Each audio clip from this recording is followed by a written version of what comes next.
terkait tentang Al-Quran. Mungkin agak panjang sedikit, mohon maaf, minta waktu Pak Dondi. Mereka selalu menyamakan kedudukan Al-Quran dengan kitab mereka, padahal itu berbeda. Kalau kitab mereka bersandarkan kepada manuskrip dan tekstual, sementara Al-Quran itu tidak bersandarkan kepada manuskrip atau tekstual. Karena Al-Quran sendiri itu dijaga dengan penghafalan.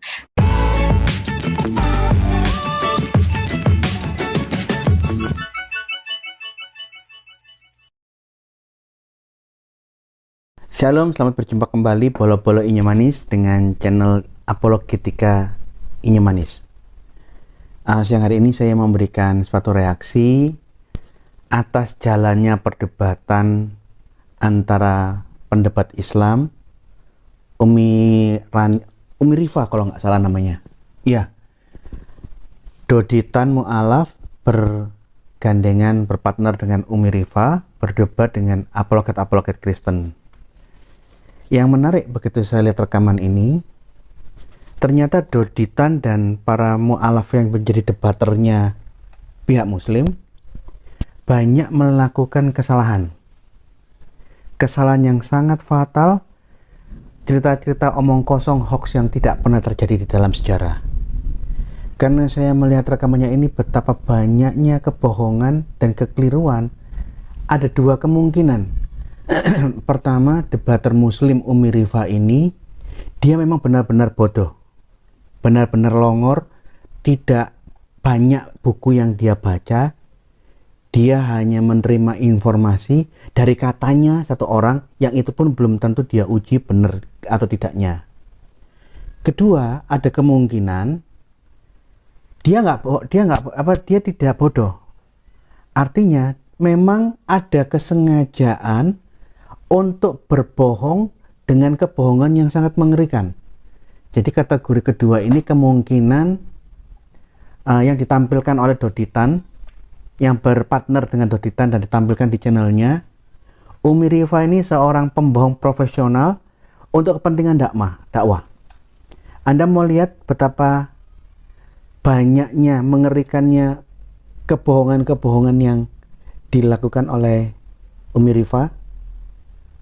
Umi Rifa, silakan dengarkan rekaman berikut ini. Tapi karena ini diputar agak cepat, tolong disimak baik-baik. Kalau kurang jelas, tolong diulangi lagi. Yuk kita saksikan kutipan penjelasan di dalam debatnya Umi Rifa dengan apologet Kristen yang penuh dengan kebohongan setinggi gunung. Ini cuplikannya.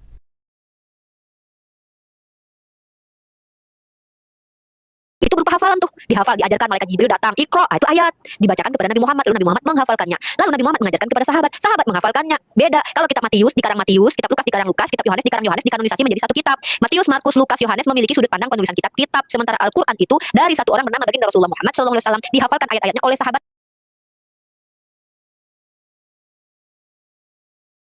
Tidak ada pertentangan hafalan satu dengan hafalan lain, ya, oke. Nah, itu orang Padang ngomongnya cepat tahu aja nih, yang tukang jualan cabai biasanya tahu hal ini. Aduh, ada wayai. Nah, jadi gitu.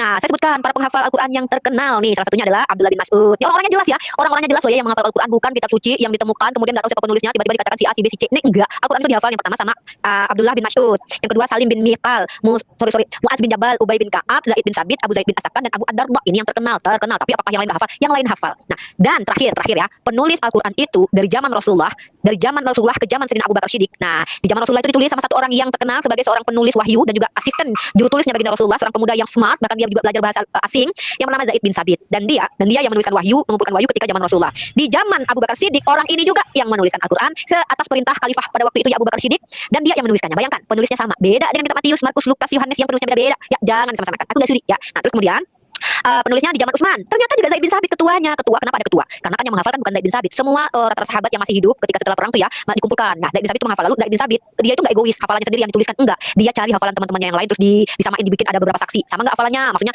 mencocokkan. Itulah makanya ada panitia penulisan di zaman Sayyidina Utsman bin Affan. Dan ingat, ditekankan dan yang perlu saya tekankan, penulis Al-Quran dari zaman Rasulullah sampai zamannya Utsman bin Affan itu orang yang sama, ya. Jadi beda teman-temanku yang non-muslim. Bukannya saya menghina, tetapi mohon maaf, ini adalah fakta yang harus saya sampaikan secara akademis gitu ya. Kalau kalian mampu juga menjabarkan seperti yang saya lakukan, contoh kalian punya narasumber. Anda lihat, pertama saya ingin mengkoreksi saya akan memberikan koreksi mungkin berseri-seri, karena bagi saya ini juga kepentingan untuk pengajaran buat orang yang mungkin baru pertama kali mengkaji tentang sejarah kodifikasi Quran, baru belajar pertama kali tentang ulum Quran.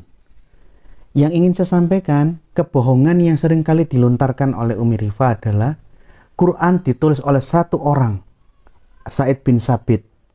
Di zaman Abu Bakar, satu orang Said bin Sabit. Di zaman Utsman bin Affan, satu orang Said bin Sabit. Ini ada dua kemungkinan.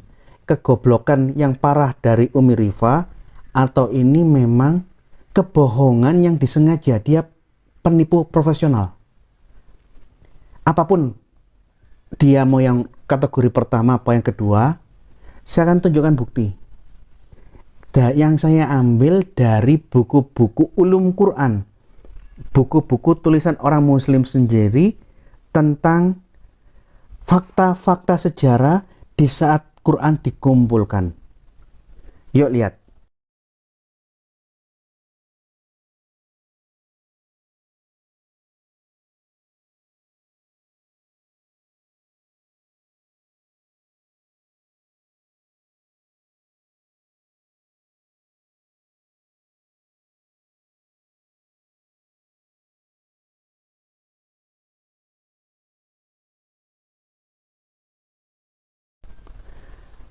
Di saat Abu Bakar meminta Said bin Sabit mengumpulkan Quran yang tercerai-berai, ada yang ditulis di kulit binatang, ada yang ditulis di pelepah korma, ada yang ditulis di tulang belikatnya unta, ada yang ditulis di kertas, di batu, dan lain-lain.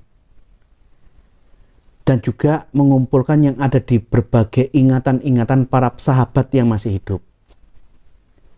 Said menolak.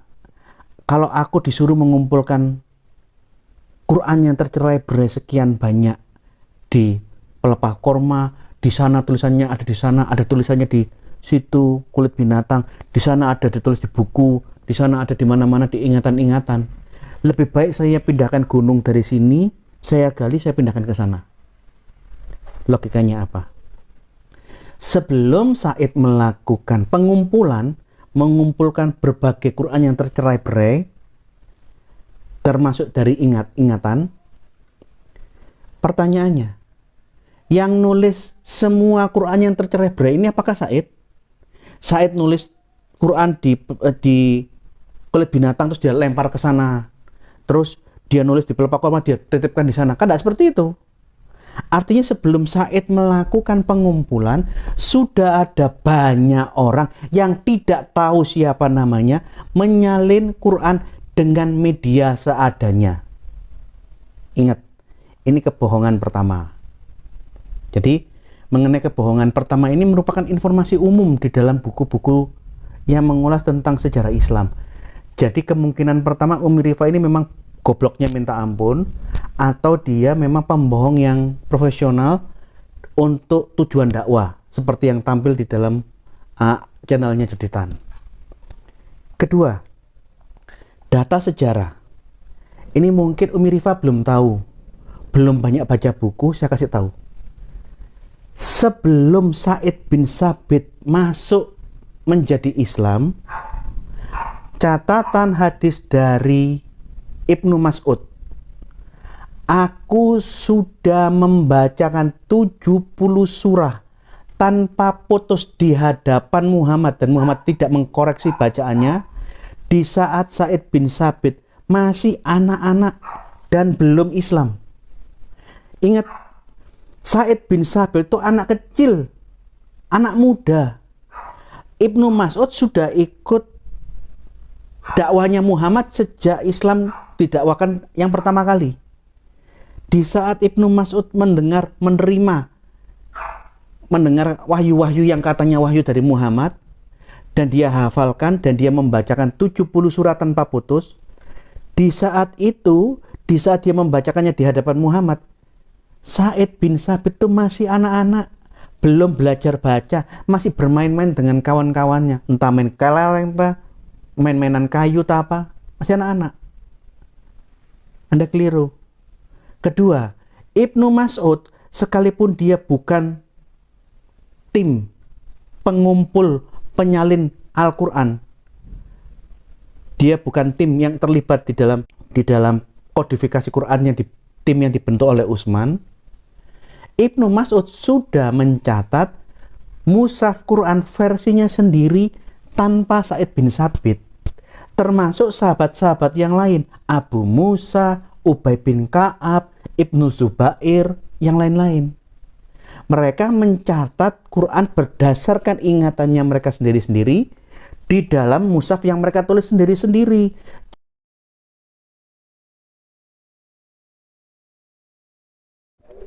Ini buku klasik tulisannya Abu Dawud mengenai kodifikasi Quran.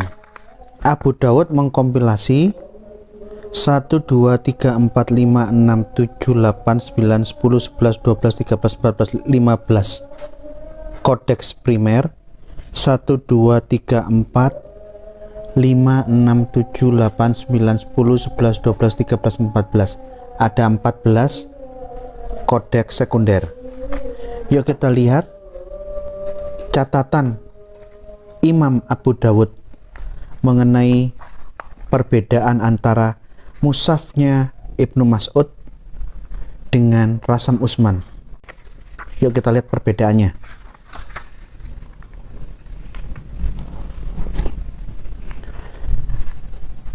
Ini surah-surah yang hilang, surah pertama 15, 18, surah ke-20, 27, 42, 99, 13, 14. Ini. Jadi kalau mengatakan susunan surahnya sama, tidak ada yang hilang, saya dapat pastikan itu suatu kekeliruan, ucapan dari orang yang kurang baca buku, atau kemungkinan kedua, dia pembohong yang profesional. Dia tahu ada yang beda, tetapi dia tidak mengakui, memberikan informasi yang tidak sebenarnya. Yuk kita lihat, ini loh, jumlah perbedaan di surah nih. Semua perbedaan di masing-masing ayat antara Rasam Utsman dengan Ibnu Mas'ud dicatat. Ini di surah kedua nomor sekian sekian sekian ada perbedaan. Ini, lihat. Ini perbedaannya. Banyak sekali. Nih.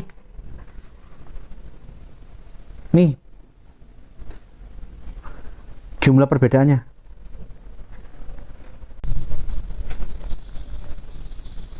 Baca.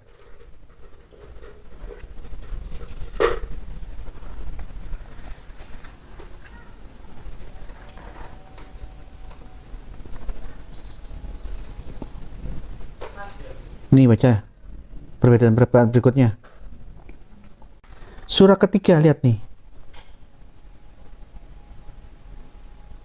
Nih.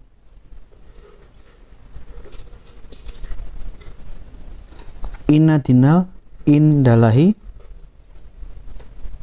al-Islam. Tapi di dalam Ibnu Mas'ud apa? Hanifiyah. Catatannya Ibnu Mas'ud, agama yang diridhoi Allah, agama yang benar di sisi Allah bukan agama Islam tapi agama Hanif, itu juga ada di dalam, sama dengan Qur'annya Ubay bin Ka'ab. Nih lihat, Qur'annya Ubay bin Ka'ab bacaannya inna dinal indalahi hanifiyah, bukan al-Islam. Lihat terus ya, untuk menunjukkan kekeliruan dan ketidakjujuran Umi Rafa bahwa Quran tidak ada perbedaan satu ayat pun, itu omong kosong. Nah, setelah Ibnu Mas'ud selesai, baru masuk perbedaan-perbedaan di kodeksnya, di mushafnya Ubay bin Ka'ab. Segini loh tebelnya. Halo, mulai dari halaman 25, jumlah perbedaannya itu sampai halaman 113. Catatan perbedaan Quran mushaf Ibnu Mas'ud ditulis, dicatat, didata mulai dari halaman 25 sampai halaman 113.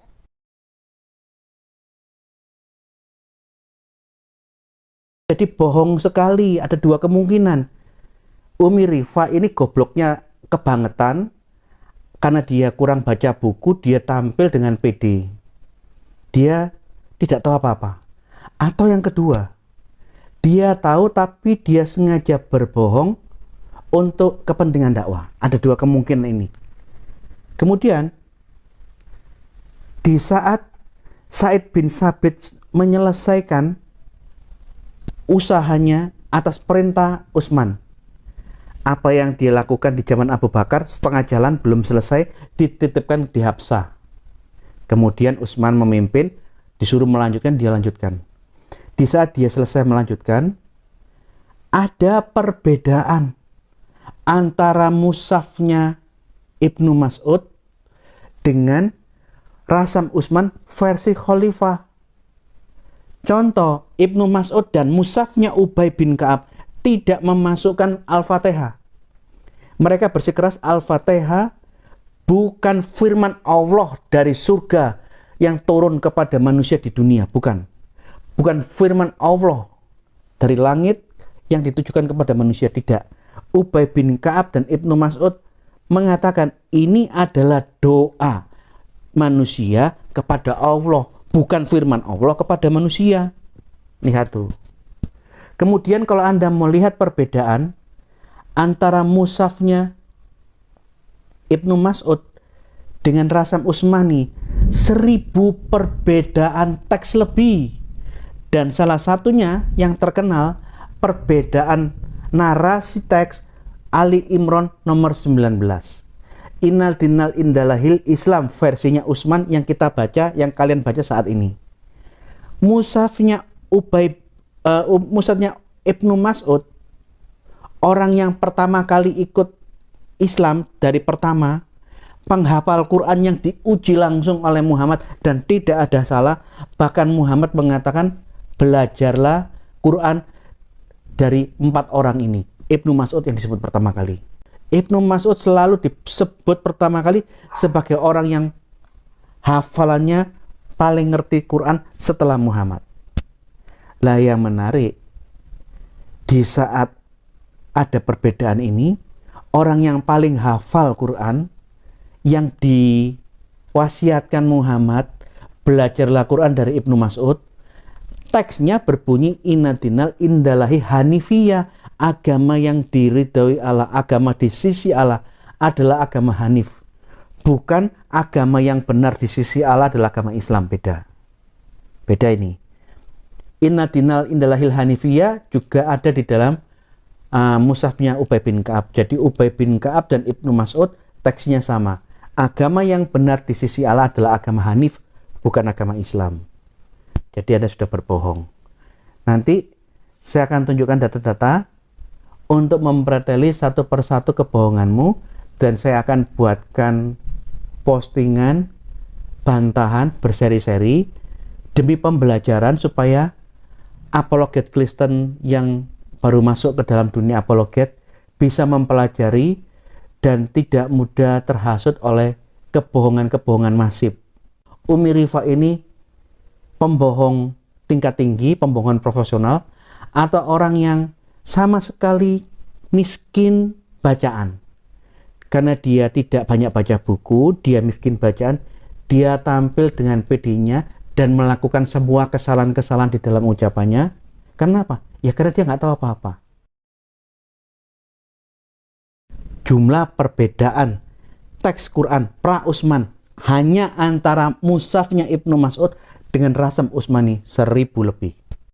Dan mengenai perbedaan Quran antara Quran Indonesia dengan Quran Maroko, dengan Quran di Qatar di zaman sekarang, saya akan tampilkan menyusul.